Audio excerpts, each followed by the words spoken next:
I want to let you know that I had just gotten off the phone with Doug Mastriano and congratulated him on his victory here tonight. Many Republicans are frustrated with the way this primary had played out. Party leaders, elected officials, conservative organizations failed to take steps to prevent such a large field from forming. But one thing that we all can agree on is that Josh Shapiro cannot be the next governor of Pennsylvania. I want to thank so many people. I have to start at the top of the list, my beautiful wife, Mary Grace, for being by my side, not only through this campaign, but through every campaign, allowing me to serve the people and to campaign and spend so much time on the road. As you can see, it's such a beautiful family that I have.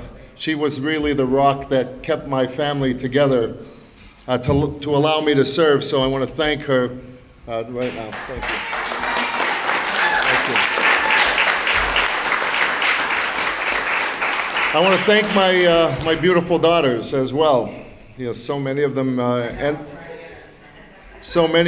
up being surrogates for me, and they were actually better than their father.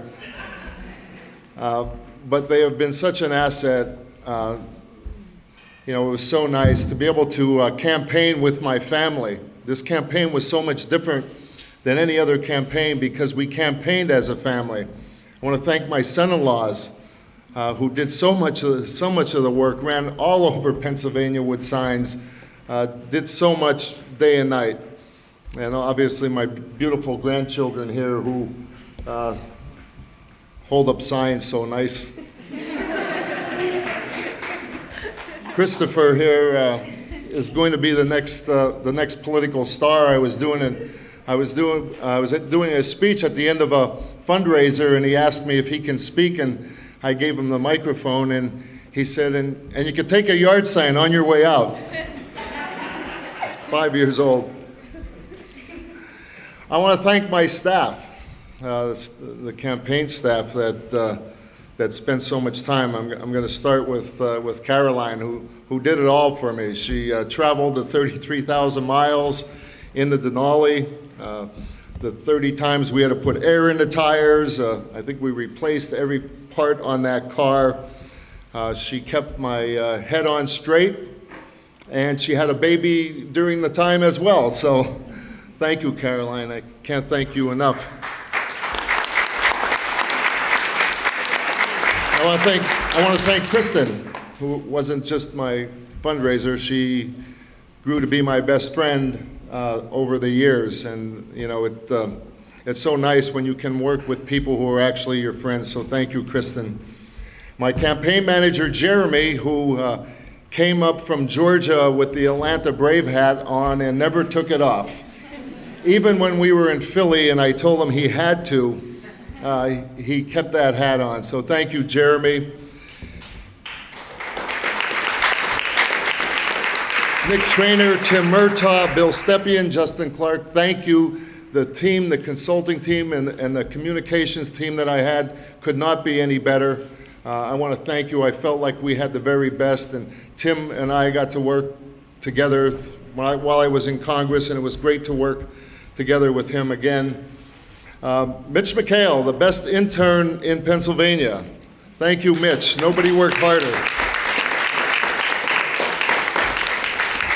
Hal Flack, Bill Rinaldi, Eddie Abraham. They were the enforcers behind the scenes. Thank you all. Billy Quinn and Joe Stieber, my drivers, when we needed a driver in a pinch. Thank you. And my friends, so many of my friends who stood by my side, who called, who always gave me words of encouragement, who never left me through this whole time. I want to thank them. I want to thank all of our volunteers. So many of our volunteers. I felt that this was one of the best grassroots campaign that anyone can ever have. They worked so hard for me, and they cared so much.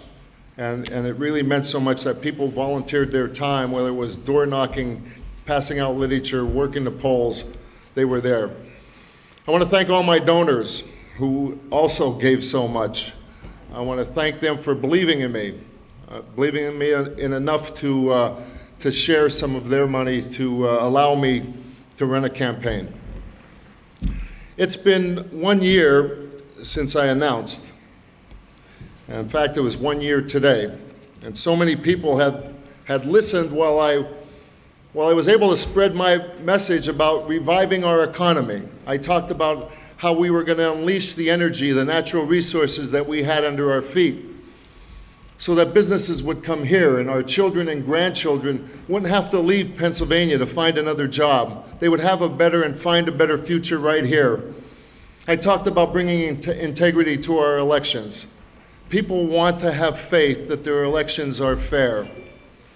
I vowed to stand with our law enforcement, the men and women who protect us and keep us safe. Not only should they have the funds that they need, but they should also have the respect that they all deserve. I talked about how we were going to take care of our veterans. No veteran in Pennsylvania should ever be homeless. No veteran in Pennsylvania should ever sleep under a bridge here in Pennsylvania.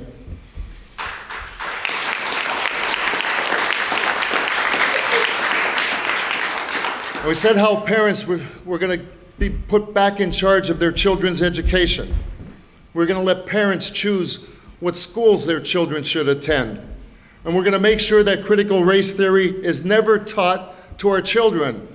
We're not going to teach our children to hate each other. We're going to teach our children to love each other and to love this country. And that biological boys will never play sports against girls in Pennsylvania if I were governor. We need to protect the privacy of our young girls and our young women here in Pennsylvania. We're going to bring common sense back to the Commonwealth. Now, finally, I got to meet so many great people across Pennsylvania. Please don't feel sorry for me tonight. I was blessed with the greatest opportunity in the world to serve the great people of Pennsylvania. I leave this stage with no regrets, only great memories. Thank you very much. God bless you, and God bless America. Thank you.